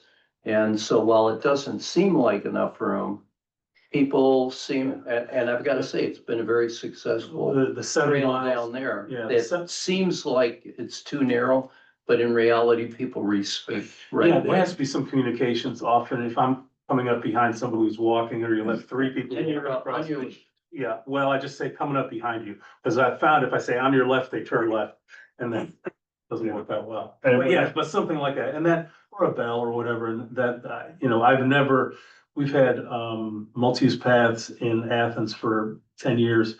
And I think we would receive these reports as part of our usual meetings was, any kind of serious injury or occurred. And it's an 8 foot path. And MDOT's got miles and miles of 8 foot, they even got some smaller paths over, so. We don't see that as a conceptual issue, we got some more, so I'll hook you up with that consultant. And we'll just keep on working along the way Mhm. on that. Do you have any data on the thermoplastic in the northern climes? That's a good question. Let me look into that. Rochester Hills, Michigan uses it. yeah, there's an example of a problem on Mill Street. When they repaved and they cut into Mill Street there, they put that thermoplastic down kind of this wide for cars stopping before they get on 22. Go take a look. It's all smeared and peeled up. Yeah. And Mill either they Street and did, 22? it's right where Mill Street comes down the hill from the post office into Right. 22. Okay. At Zossel, we have the same thing. There's this wide stripe, okay? Maybe 18, 20 inches wide. The one at Mill Street is all peeled up already. I'm just And- trying to save your maintenance budget, Joe. Hey, I appreciate it. No, that's true. But to the point, if they're to allow us those those crosswalk signs, just make a note, Joe, on the maintenance. So let's say we gotta replace them. that we'd have to have somebody pull them off and take them off, so you can just make a little note on the maintenance. end. Got that in there already. Good. We don't know if they're gonna approve it yet, but, that's it, and I think they're about $400 a piece. So we wanna roll that up in there. There's 2 ways, they self-stand or they screw in, but we're waiting to hear back from them. Okay, Mark, thanks a lot for picking that up. I know. Also, Mark's finished the connectivity slide, so I appreciate that. You wanna pull that up? He's finalized that one. So that'll help us, as we put the program together. Thanks for doing that with all the connection points that we'll be bringing in with the trail, so I appreciate you doing that too. Thank you. Can I, Mark? Yeah. Cause people will tag you for eliminating them. You're missing, the thrift shop, you're missing Lake and Latte Coffee Shop. Thought Lincoln Law was in there. Under restaurants, you're missing Lake and Latte. Oh, I thought I'd added it. Okay. Yeah, Yeah. no, under 'cause I was- businesses, you're missing the thrift shop. Okay. Can Can you email me what's missing, or Sure. I appreciate that. I'm just making a notes myself here about the thermoplastic in northern, I'll see what I can find out. Yeah, I'm sure there's a lot more due diligence to do, but it's conceptual, okay? Thanks for doing that one. Okay, we're gonna go back. Mark's gotta leave, so if he steps up and leaves, he's got another appointment. Central transition to the south. Matt, you wanna talk about that? What we're doing there? or what you talking about MDOT with. That's going from the south section into the village. There's no slide on it. So right at 8 Mile. 8 Mile. I'll let him talk to it. Yeah, well, if this is I sort can of, put it up. yeah, I mean, It's not the greatest, but well, I can just I can do that. zoom it in. Yeah, Thank you for doing that. These guys are helpful. Yeah. is that all right? Yeah. So, again. Short of, our engineering, this section that's coming all the way over from Crescent Beach. There's a lot of, it seems simple. However, there's wetlands and there's, Just focus on the transition point. okay. But, so there's creeks to cross, and here at 8 Mile, as we're gonna transition, because it's gonna be a same thing, on a non-curved area, it'll be a one. Everybody walking, bikers, everybody, roughly 4 feet, maybe a little wider here, because if we have some more room. So at this point, they talked about, because it's kind of like, it's almost impossible to see, it's right in front of Macbeth, underneath a tree. Is the sign that changes the speed limit to 30. And they were saying they could potentially back that 30-mile-an-hour sign out in front of Macbeth's under the tree that you can't see to somewhere out in here. Then at 8 Mile, we would make very similar transition, also known as a crosswalk, across 8 Mile. And then also right here, because that's where the curved area starts, and we're gonna transition, we'll have people on both sides of the road. Once we hit into the village of Onekama. That's the curved area, so we'd have to go from another, would be the non-lake side of the road. Coming around, you get to 8 Mile, boom, there'd be a crosswalk across 8 Mile. And currently that corner, the curve there, and really no sidewalk, kind of right by Macbeth's and getting up closer. There's a sidewalk there, but it's sort of gravelly and there's some pavement over it, kind of where Chad Van Voorst's building is, the old Township Hall. So that they would have to improve that sidewalk area and put that sidewalk to the intersection with an ADA curve, because right now there's just a kind of a rounded curve there.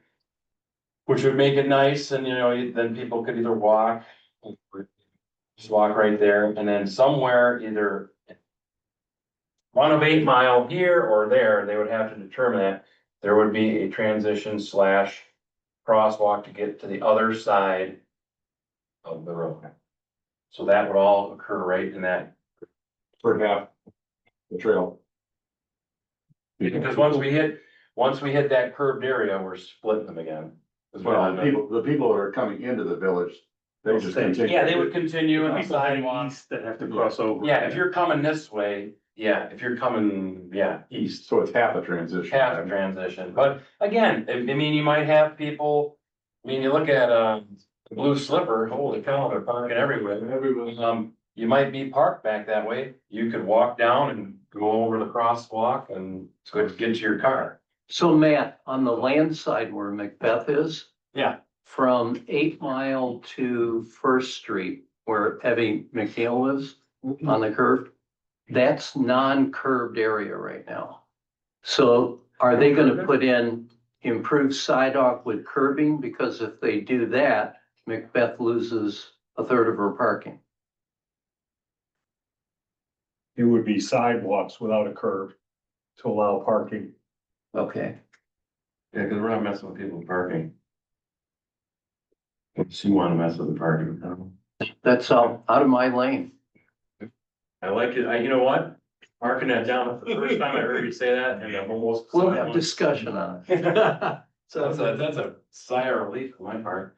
So yeah, it would, we're not looking to mess up people's parking. We're not trying to encroach on people. We're gonna stay in the right of way. We're trying to make something safe, usable, and something that people would like. I think also it's a great opportunity to have, speed calming in that area too. Yeah. That's right now, when you come around that corner, Yeah, it was It's like funny, a race. she's trying to find that speed limit sign. It's underneath the tree in front of, you can barely see it. And so she said, well, you know, we need to move that back this way. So it goes to 30 miles an hour in the village, so, and it looks to me like how accurate this green line is. But she was talking, we could back that green thing out to represent 30 miles an hour prior to the transition, which. Could we back it out now? Okay, yes. Well, drive by there and you try to find it. Well, I mean, that seems to me to be, However. if MDOT, if you're working with MDOT, it doesn't sound very hard to just lift up the sign we can't see Well, and put it where, anytime you ask the government to do anything, look for a well, you're list. government, so I'm asking, could we Yeah. do it now? Probably not, but Well, could we ask? yeah. That would be great. So most of our traffic calming has been on the north side. So, and as we're going through this, I think there's an opportunity in there. And then also, I know there's been a lot of discussions about speed. Yeah. I think what we're gonna be able to do is lower the speed limits potentially after, if it's implemented.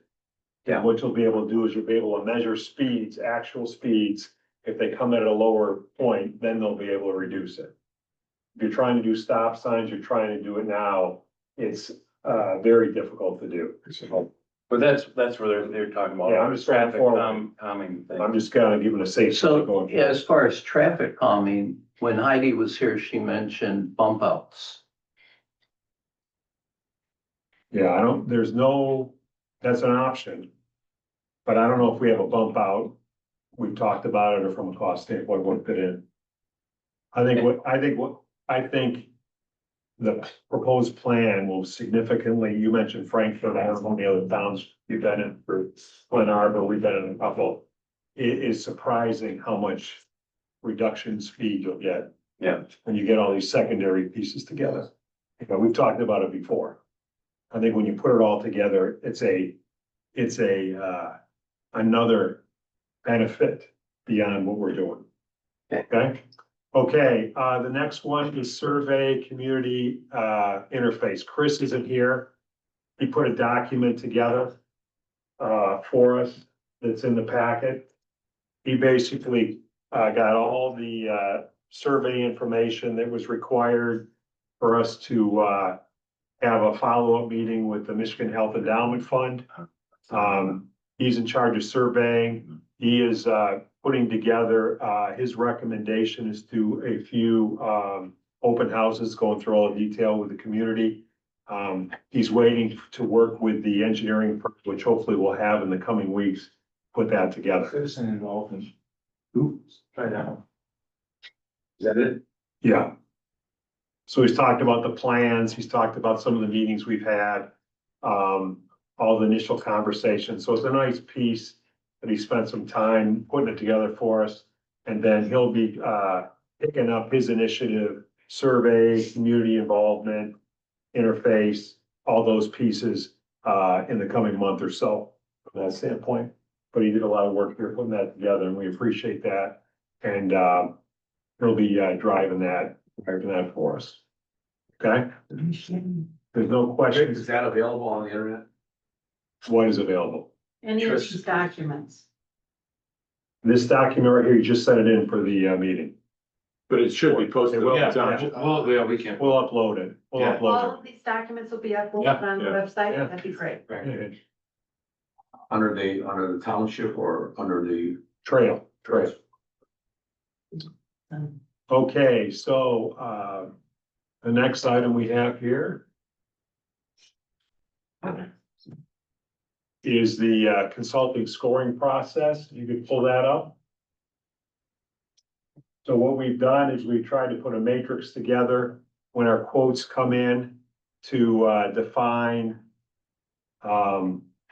who's the best person to do that. There are two documents. There's the one that goes through all the detail on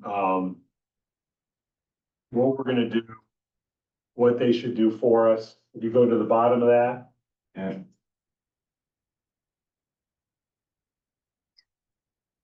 There's another attachment, Vic, if you can bring it up, might be easier to read.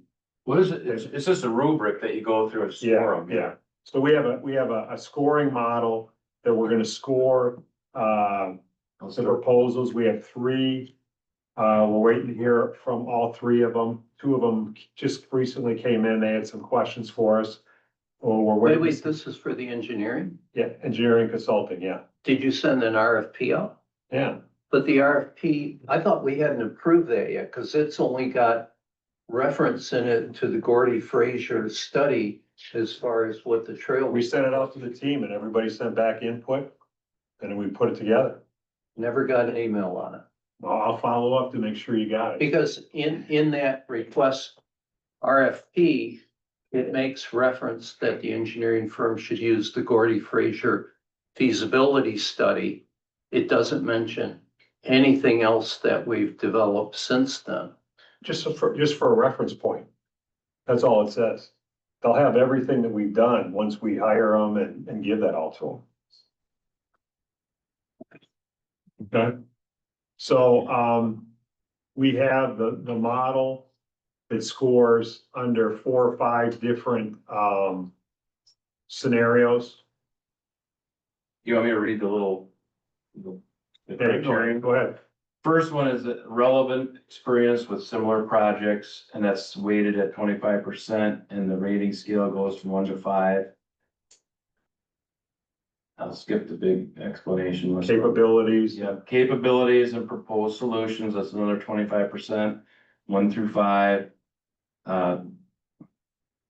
Support and customer service is at 20%, and that's, again, you rate them between 1 through 5. Project management and timeline, 15%, 1 through 5. What project management? How they're gonna manage things. Cost and budget management is a 15% scoring on the rubric, same thing, 1 through 5, and I think that's it. Okay. So that way you kind of, basically, you look at them and grade them, you know, on this box chart.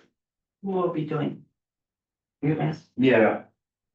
And here's what if we do it, we're gonna bring it back to the meeting and we'll go over all, you know, like how we scored and who looked at what. So everybody can see it and, you know, so there isn't, you know, some people think they're doing some big secret deal, putting a nuclear waste dump under Portage Lake. Yeah. We'll have it right out for everybody to see. Okay. So we'll be rolling that up here pretty soon. The last thing on the agenda is, and I talked during, Mark's update, there are some consultants available through our grant with, Michigan Health Endowment. So if anybody has an initiative they're working on, want to get an outside person to get some feedback or whatever, just let me know and I can connect you with them. I know Chris is using them for the, community interface piece. Mark's gonna talk to him about the, signage piece. So if anybody else would like to connect with them, just let me know and I can, do that with you. A lot of benchmarking from that standpoint. Okay? Okay, so we're down to any public comment. Please. Who is going to have the fiduciary responsibility for this trail? I've heard you talk about the township and the village and the trail committee, but who is going to be the person an entity in charge of this? All the grant money, all the everythings. Like, we had a 2 Lake Sewer Authority that was a combination of Bear Lake. And so Like the holder of the money, is that your? the holder and It's the, got, yeah, and that's gotta be like a governmental, like, Right. it would be Onekama Township. it would be Onekama Township. Yeah. That's what I wanted to know. Yeah. So Onekama Township will be responsible Yeah. for the fiduciary. Yeah. And the contracts. Okay. Well, I and would make that clear on, Yeah, because it's not, because I keep hearing about the trail committee will do this and that, but the Well, fiduciary yeah, like- responsibility is. We're just on the development Yeah. side of it. I would just like. yeah, and so just so you know, like we've received a grant and the Onekama Township treasurer has, and we have to get approval from them to, we're gonna go through this and score people out, and then that's gonna be the funding that slides over to pay for engineering. Good point. So, Was on the trail, it will be the township board, Yeah. just like it was yeah, for the grant. And it- Because the grant was submitted before the township board approved it, so just wanted to make sure. Yeah. and then there's other entities like, let's, for fun's sake, let's say Manistee County, Community Foundation. So we're gonna award you a grant for X amount of dollars. That money. So the way I believe it would stay in their control until we need it. Then they would transfer it from the Manistee County Community Foundation to the township, and then it would get paid out. Township be applying for the grants, or will the trail? We're a Township. Township. We're just an advisor. Well, that's not how it happened previously, so I wanted to make sure. So the township will have a meeting and we'll hear approval of the grant or discussion. Okay, that's all I wanted to know. Thanks. We had a meeting as he gave his input to get approval to apply for grants and funding. And they gave us approval to go ahead and do that. So we're like a, You got the approval. Yes, to apply for grants, yep, but they gotta sign off on it. They've gotta manage it and everything else. So that's what I want to make sure. Okay, good. Because the Good. first one for the Michigan Endowment was done before the township board signed off. Okay, Post. okay. And I want to make sure that will not happen again. Is that correct? correct. And they've already given us approval to go after, to look for whatever grants we have. And then usually like at a township meeting, like a regular meeting, there'll be, amongst all the other things, there'll be something like an update. Yeah, that's one of the reasons. And then I give a little Yeah, update. I could not call into the township meeting last, week ago Wednesday, and the minutes aren't up, and neither is the recording. That's why I'm asking these Okay, good questions. point. Any other public comment? I got a question, Yes, sir. is the fact that bicycles go faster now, affected the design of this, maybe on electric bikes? I mean, nobody buys pedal bikes anymore, everything's electric, and they tend to be older people. I don't know if when we talk about non-motorized trail, I would assume that includes electric bikes? Per MDOT, go ahead. I think what I will advocate for is, a bicycle must be pedal assist. Yeah. I have an e-bike. Yeah. If I'm not pedaling it, it's not going anywhere.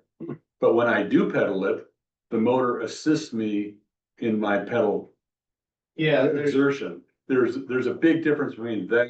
If it has a throttle up here, thumb throttle, yeah. then it's a scooter. And it's not allowed, as far as I'm concerned, on a multi-use trail. Well, you're gonna probably take 60% of the bikes you see riding around here off that trail. Yeah. Now, I got e-bikes and I got thumb throttles, and you can pedal it without electricity assistance, or you can do 1 of 5 levels, or you can do pure throttle alone. And that is gonna be hard. Yeah, how do you police that? How do you police it? Well, And the places that have tried to do it, they just say, non-motorized vehicles only, but it just, like in Beulah, it's all motorized. It's all electric bikes on their trail, for the most part, probably at least 50%. That rails to trails one. Yeah, that goes over to Alberta. Yeah, Along the lake there. They say it's non-motorized, but probably 50% of those are motorized. And boy, they fly. There's some great straight sections, and, they get on those things, and they're supposed to be limited at 20 miles an hour, but almost all of them can be reprogrammed by the owner to go, 30 miles an hour. well, Good Electric. point. Good well, point. and that's something we need to take into consideration with MDOT, see what their like rules and regs are. Yeah, and I was out in Arizona, and biking is huge, and they have these trails through the desert and stuff, and they have a major feud going on out there because they put this public money into these bike trails. And then the cyclists, the real cyclists Yeah. fighting with electric bikes, and electric bikes are saying, hey, we should be able to go here too. We won't use our battery this trip.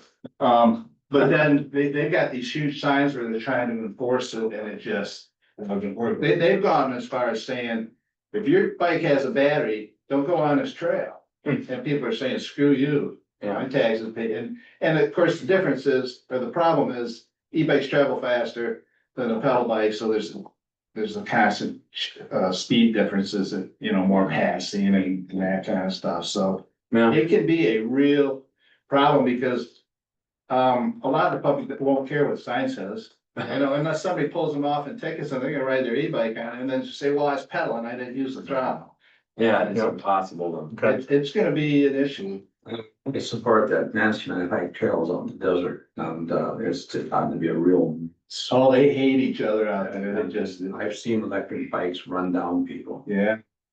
good point. The electric bikes do not slow down, they're entitled, and the original bikers wanna have it pristine and slow, and they just don't get along good on the same trail, and there's some serious fights going on out there, isn't there? Yeah. Signage all over the place, and it doesn't matter, people unload their bikes and take off, cause there's no enforcement, Right. Yeah, the cops aren't gonna. not in the middle of the desert, there's just no enforcement, so people just do whatever they want to do. Okay, any other comments? When can I expect to see the rest of the lines in a cross section or diagram? As Soon as we hire an engineering firm and they start putting that together. Okay, will that be before my next board meeting? I don't know when that is.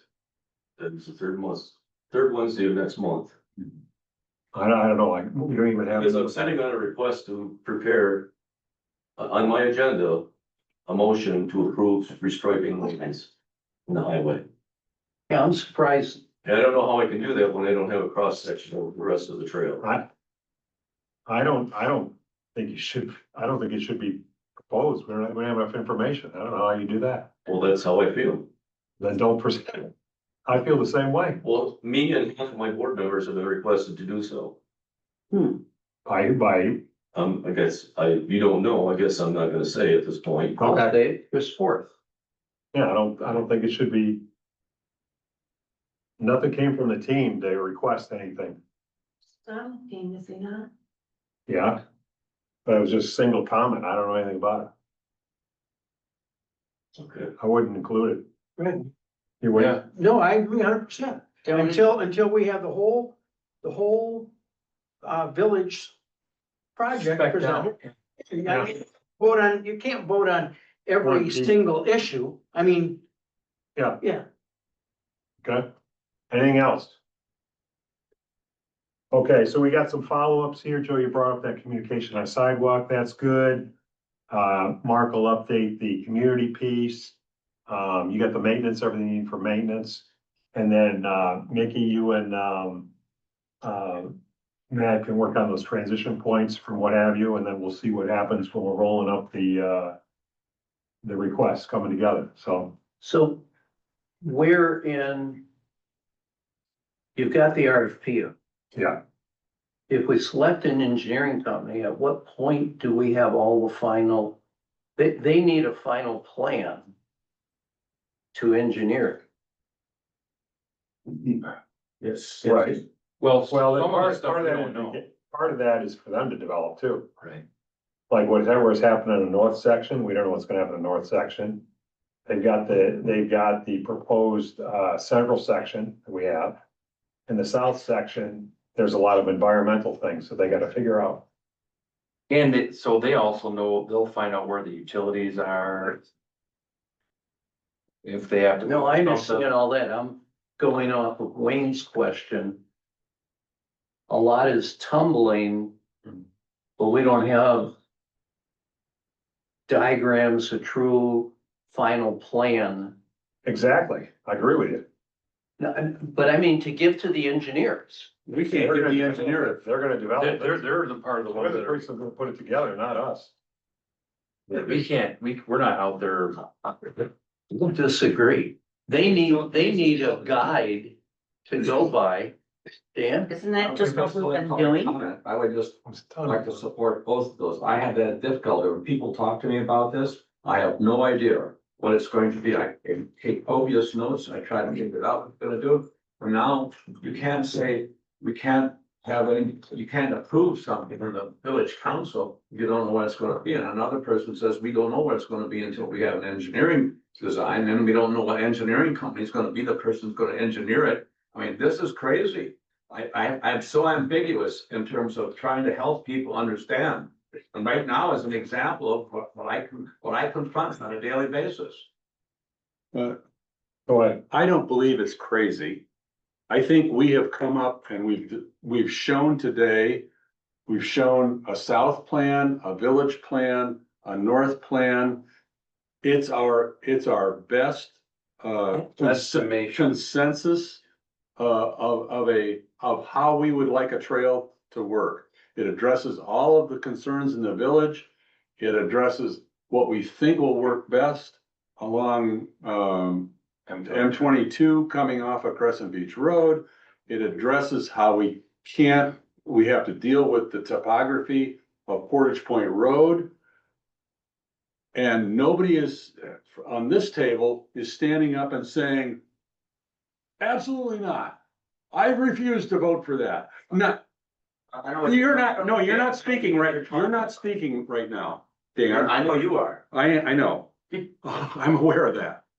So now we have to take that consensus concept and give it to an engineering firm and have them look at the actual. That's what we're doing. So we have to pick an engineer, that's what we're just. And we have to pick an engineering firm and let them explain to us that, well, your south trail sounds good, but it won't work because X, Y, and Z. X, Y, and Z.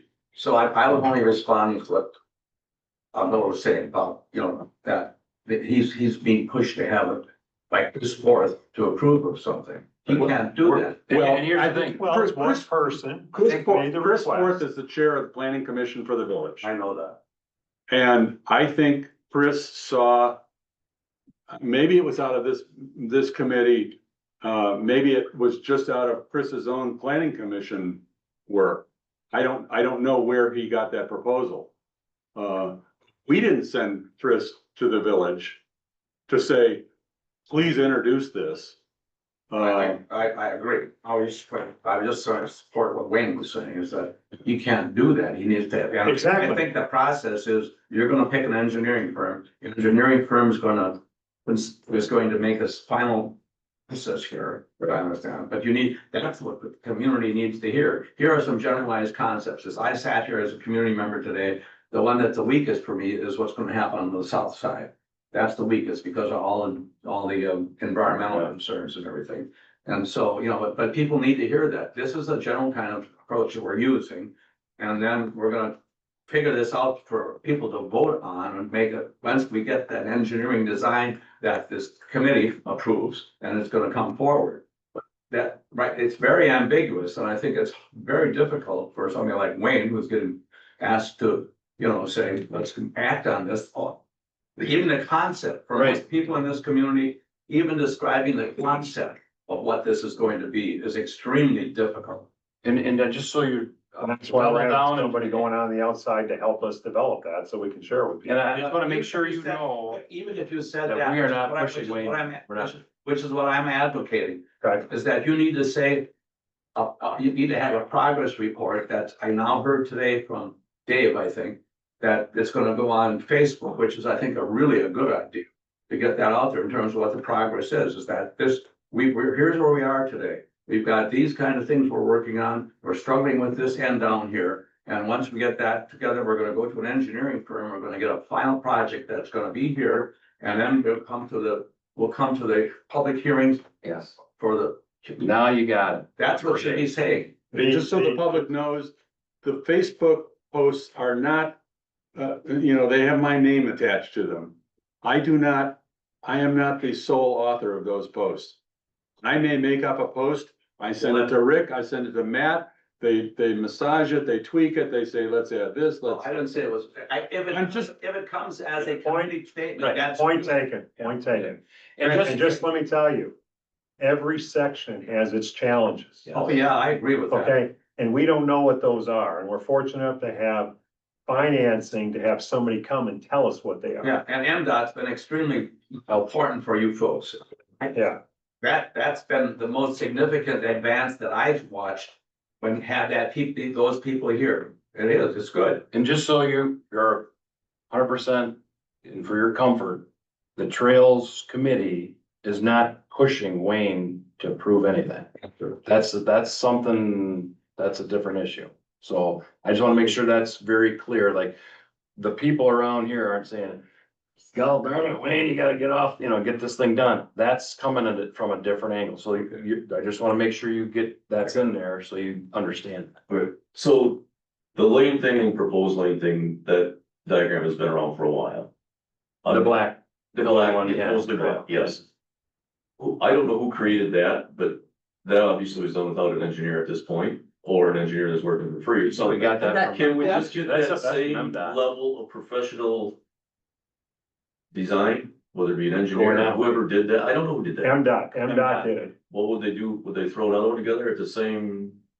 Going out the west end of the Yeah. village. They could, but I'm we're, asking about for that part, because that part is still in the village. okay, good. I mean, Point not taken. necessarily the north and the south. I Yeah. assume that the township has people. I want to be involved. I Okay, obviously have an opinion about the rest, good.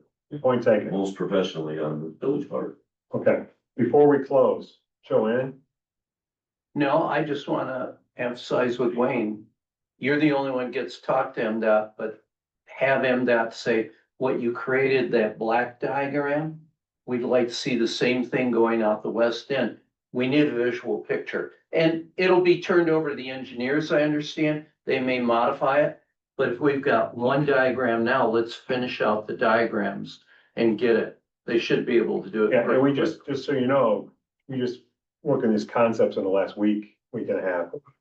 Mickey, anything else? No, I'm fine. Matt, Susan, Dave? I'm good. Okay, thank you very much, everybody. We'll be in touch on our next meeting. Oh, and pick one date. You might have one or. Take a break. Yeah. Well, yeah. No, pictures for them. No. That's what I gotta do. August sometime. Coffee caught me. See the first. So who do I talk to? No, I did. Moving that season, and or at least getting it, I mean. know where it's at? Yeah. I gotta shut off. Go ahead. But that's, So going out the other door, she won't. I want to listen in to the conversation because I'm one that's got the responsibility of putting things on the website, right? I only put stuff on the website that's given to me in a PDF form or a file. So today I could go back to where you used to work.